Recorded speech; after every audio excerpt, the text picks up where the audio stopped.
My wife's lesbian affair ended in tragedy. Here's what she hid. Hey Reddit. Throwaway account, obviously. I've never posted on one of these relationship subreddits before, but what happened to me is so unhinged I honestly don't even know who else to talk to. I'm 36M, and my now wife, let's call her Mira, 35F, and I have been married for 7 years. Together for 10. We were one of those opposites attract couples. She's loud, flirty, impulsive.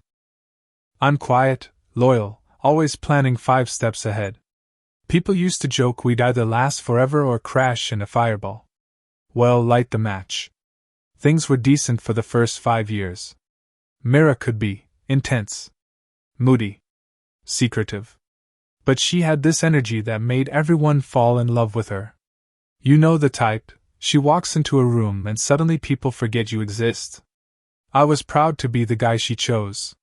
That started to change maybe 8 months ago. She got bored, started picking fights over nothing. Said I was too comfortable, too routine. Started going out more, nights with the girls, weekends away with old friends I'd never met. She started locking her phone, staying in the guest room, because of my snoring, and keeping her laptop glued to her hip like it was a diary. I asked if something was wrong. She always had an answer. You're paranoid. You're imagining things. God, can't I have space without you freaking out? She started dressing different too, edgier, more revealing. Not that I mind how she looks, but when your wife suddenly starts wearing fishnets and chokers too. Book club. Even the dumbest guy starts asking questions. I should have trusted my gut earlier. But I thought, hoped, this was a phase. Spoiler, it wasn't. It started with the barista. I go to this little coffee shop near my office. Same guy's worked the register for years. One morning, he casually says, "Hey man, saw your wife here last week. She was with that short blonde again. Looked intense." I just chuckled awkwardly. Yeah, Mira has a lot of friends. But he gave me this look. Kind of half pity, half, "You poor bastard." Then it happened again. My coworker Dave says, I thought Mira was bi. Saw her at Luna Lounge last weekend, real cozy with this woman, like very cozy. Thought it was a date. I laughed it off again. Mira? Nah. She's just flirty. But then someone else said it. And then someone else. A girl in my gym class asked if I and my wife and her girlfriend were poly. What? I confronted Mira. Asked if there was something she wasn't telling me. She rolled her eyes and said, "Wow, are you really going to listen to gossip from random people? That's pathetic." She flipped it on me. Called me insecure. Told me to stop embarrassing myself. Said I should grow up and stop trying to police who she hangs out with. That conversation didn't go anywhere. But the seed had been planted. And I couldn't unsee what was becoming painfully obvious. She was hiding something. Or someone. And the girls' nights were starting to look more like dates. Still, I needed proof. And I was about to get it, in the worst possible way. I didn't set out to spy on her. I really didn't. But one Friday night, Mira said she was going to a networking mixer for creatives. Whatever. I stayed home, ordered pizza, and binged some docuseries. Around 10 p.m., I remembered I left my charger in her car. She'd taken mine since hers was dead, typical. I figured I'd grab it quick while she was out. Walked to the garage, unlocked her car, and froze. The back seat smelled like perfume. Not Mira's usual stuff. Heavier. Muskier. And there were 2 wine glasses in the cup holder. Real glasses, not plastic ones. Like she'd packed a mini date setup. Then I saw the jacket. Leather. Cropped. Not hers. Checked the trunk. There was a folded blanket, 2 used napkins, and a bag from some fancy dessert place 2 cities over. I'm not proud of this, but I took pictures. Sent them to myself. Then I just sat there, holding the wine glasses like an idiot, feeling my stomach twist. I didn't confront her right away. I needed to be sure. So I did the thing I swore I'd never do. I installed the tracking app. Next weekend, she said she was meeting a college friend for brunch. I watched her drive 2 hours north to a cabin-style Airbnb. She stayed the night. And guess what? She left her damn iPad synced to our home Wi-Fi. While I was sitting alone, watching our shared Netflix account, her messages started popping up. All to someone saved as A. Flirty. Sexual. Obvious. Then one said, I still can't believe how fast your heart was beating last night. You look so beautiful on top of me. That's when I knew. She was cheating. With a woman. And suddenly, everything made sense, and nothing made sense. I had to know who A was. It didn't take long. Mira wasn't exactly careful. One of the messages said, Remind me to get that painting from Adrienne's studio before Sunday. Boom. Adrienne. Did a quick social media dive. Mira had liked dozens of Adrienne's posts over the last few months. Art shows. Group selfies. One post with a caption that read, Found my muse. She's complicated and worth every bruise. Gross. The photos weren't explicit, but they had that vibe. Like the way Mira used to look at me when we first started dating, but now directed at someone else. A woman with a shaved head, half a sleeve of tattoos, and a smirk that screamed, Homewrecker with a wine budget. What killed me wasn't the gender. It was the secrecy. The calculated lies. The gaslighting. And how long I'd spent thinking I was the crazy one. I didn't know how to process it. I went from confused to enraged to, weirdly humiliated. Like I'd been left out of my own marriage. Like they were in some indie romance movie and I was the dumb background character who didn't get the script. Worse? I still loved her. I wanted to scream. Or smash something. Instead, I sat on the floor of our laundry room, of all places, and just broke. I cried like a kid. I hadn't cried in years. But it all cracked open right there, next to a basket of her underwear, and that stupid lavender detergent she insisted on buying. That night I slept in my car. Because home didn't feel like home anymore. The next morning, I came back inside. Mira was in the kitchen, acting normal. She asked if I wanted eggs. I said no. Then I pulled up a chair, looked her straight in the eye, and asked, Who is Adrienne? Her face froze for exactly 5 seconds before she smiled. Smiled. Oh my God! She said, laughing lightly. Are you spying on me now? What, you think I'm cheating? I know you are, I said. And not just with anyone, with her. With Adrienne. You've been lying to my face for months. She blinked, and her smile twisted. Okay, she said, setting down her coffee. Fine. Yes. I've been seeing her.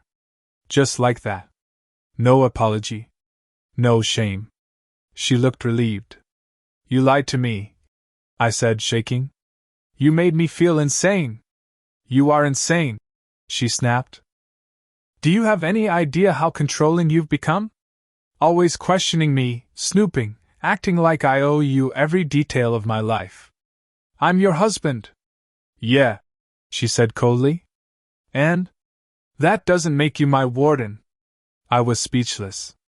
Then she leaned in and said, You know what the best part is? She sees me. Actually sees me.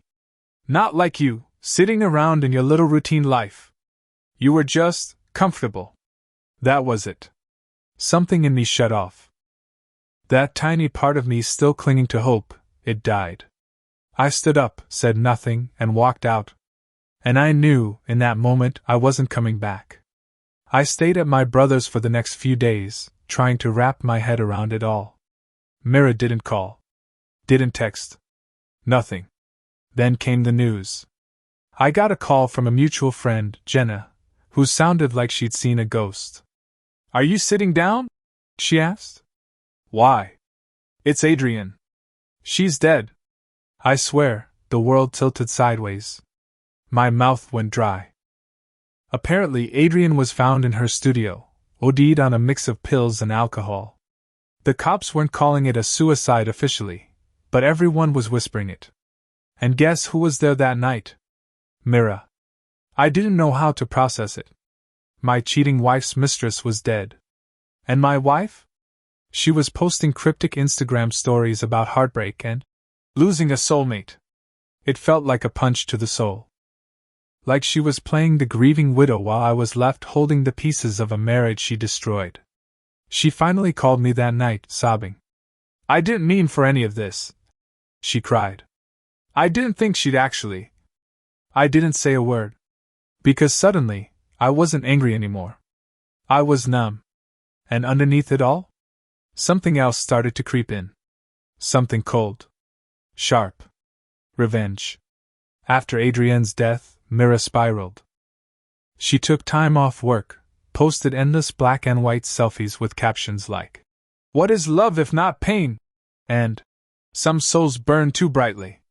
It was like watching someone cosplay grief for attention. Like she wanted people to see how deeply she was suffering. No mention of me, of course. I was the footnote to her melodrama. Meanwhile, I couldn't stop thinking about the lies. How she'd gaslit me for months. How she made me feel like the villain, the insecure husband too boring to deserve honesty. I wasn't grieving Adrienne. I didn't know her. But I was furious that Mira still got to play the misunderstood tragic figure while I was left hollowed out, humiliated. That's when I started digging. First, I sent an anonymous tip to Adrienne's sister, who had posted something online about not knowing the full story. I gave her everything, screenshots, timestamps, the night Mira spent at that Airbnb. Then I called our accountant. Turns out Mira had opened a separate bank account last fall. Pulled money from our joint savings, slowly, quietly. Thousands gone. Labeled as studio donations and art retreat fees. She was funding Adrienne. Behind my back. With our money. I compiled it all. Printed it. Put it in a manila envelope and labeled it Marriage Report Year 7. Petty? Maybe. But when someone rips your reality in half, pettiness feels like armor. And I wasn't done. I had one more move to make. The final nail came with Mira's celebration of life post for Adrienne. She hosted a gallery event. Yes, really. Put Adrienne's work up like some tortured genius's legacy, and posed in front of it with tears in her eyes and a flute of champagne in her hand. She even wore black lace like she was in a French funeral film. That's when I mailed the envelope. Not to Mira. To her parents. I included everything. Texts, photos, financial statements, screenshots from Adrienne's locked blog. Yep, found that too. I laid it out cleanly, methodically. No bitterness, just facts. A full expose on who their daughter really was. The cheating. The deceit. The thousands siphoned from our joint savings. They loved me. Had always treated me like a son. I knew they'd read every word. Mira found out within 48 hours. I got a voicemail that started with, "You unbelievable piece of SH," and ended in a sobbing rant about how I ruined her life. That was the first time I smiled in weeks. She wanted to lie her way out of the consequences. I made sure she couldn't. And you know what? It felt good. Not because I hurt her, but because for once, she didn't get to control the story. I did. After her parents got the envelope, the fallout was fast and brutal. Mira's dad, stoic military guy, never liked drama, cut her off. Financially, emotionally, the whole nine. Her mom tried to call me. I didn't answer. She left a voicemail though. "I'm so sorry. We had no idea. You didn't deserve this." Damn right I didn't. Her job found out next. I didn't tell them.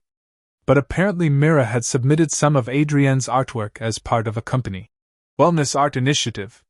She claimed it was a collab project. One of the HR interns recognized the name from the gallery event and raised a flag. They found out she never got rights to use the pieces. Some were unfinished. Adrienne's sister had started pursuing copyright protections. Mira was quietly let go, pending legal review. She tried to spin it online, of course. Claimed corporate oppression of queer artistry and emotional bullying from former partners. But the people who mattered? They knew. She stopped posting selfies. Stopped going out. One of her friends messaged me anonymously to say Mira was barely holding it together. She had moved into a studio apartment above a Thai place and hadn't answered texts in days. Meanwhile, I was back at the gym. Sleeping full nights. Watching the fog lift. Not healed. Not yet. But clearer. And for the first time in months, I didn't feel like a ghost in my own life. 2 weeks after Mira lost her job, I got a letter in the mail. Handwritten.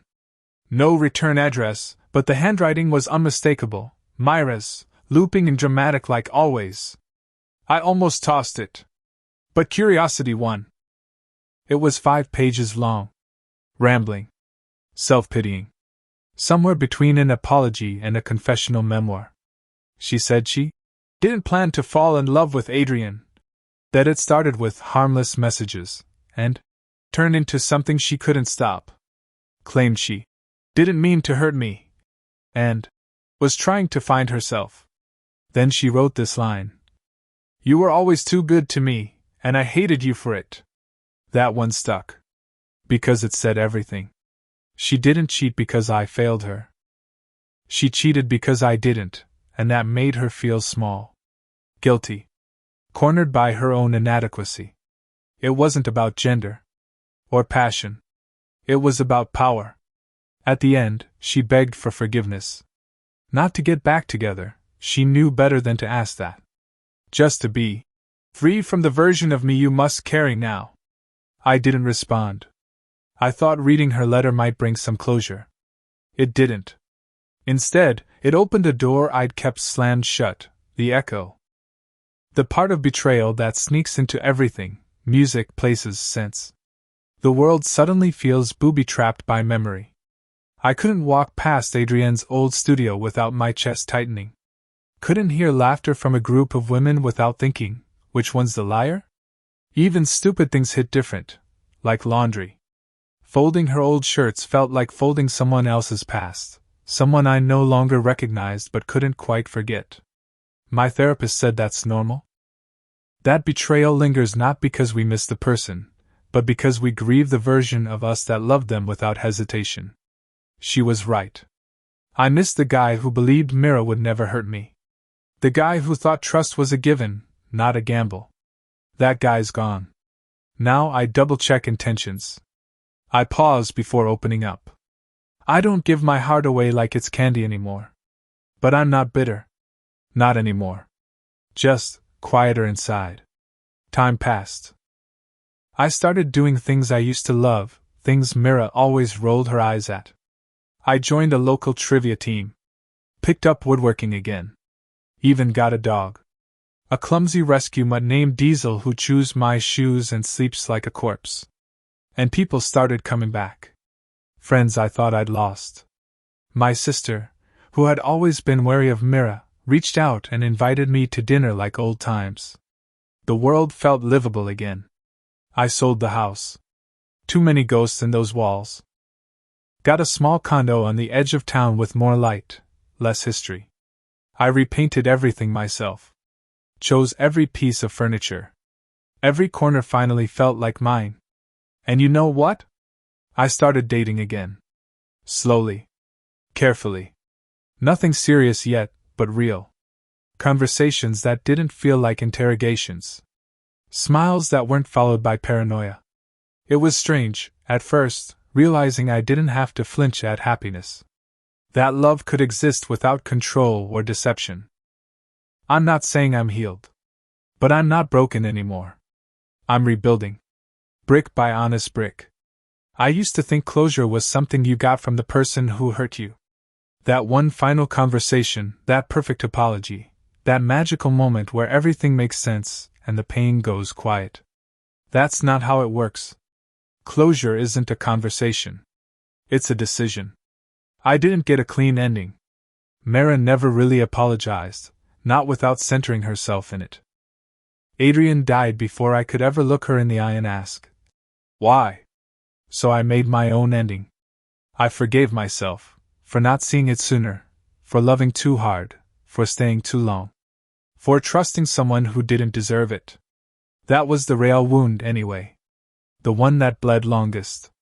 And when I let that go, Mira lost her grip on my life entirely. She's just a memory now. A story I survived. And I no longer carry her name like a bruise.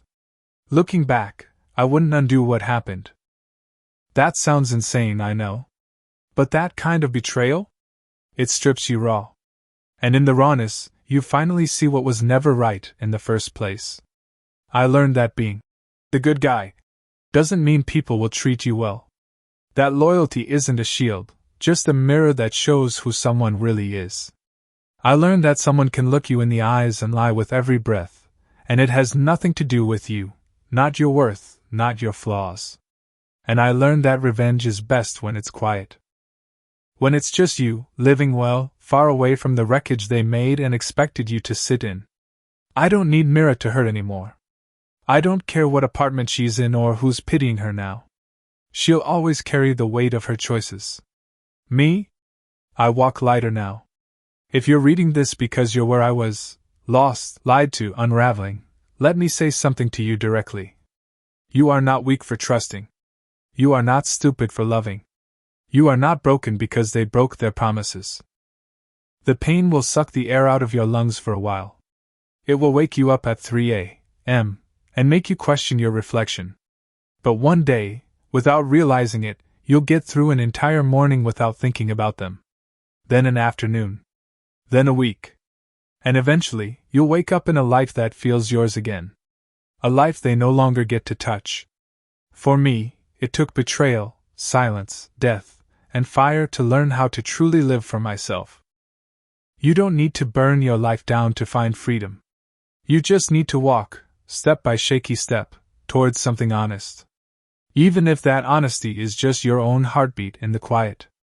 I'm still walking. But I'm not looking back. I have many other stories. Go to my channel, subscribe so you don't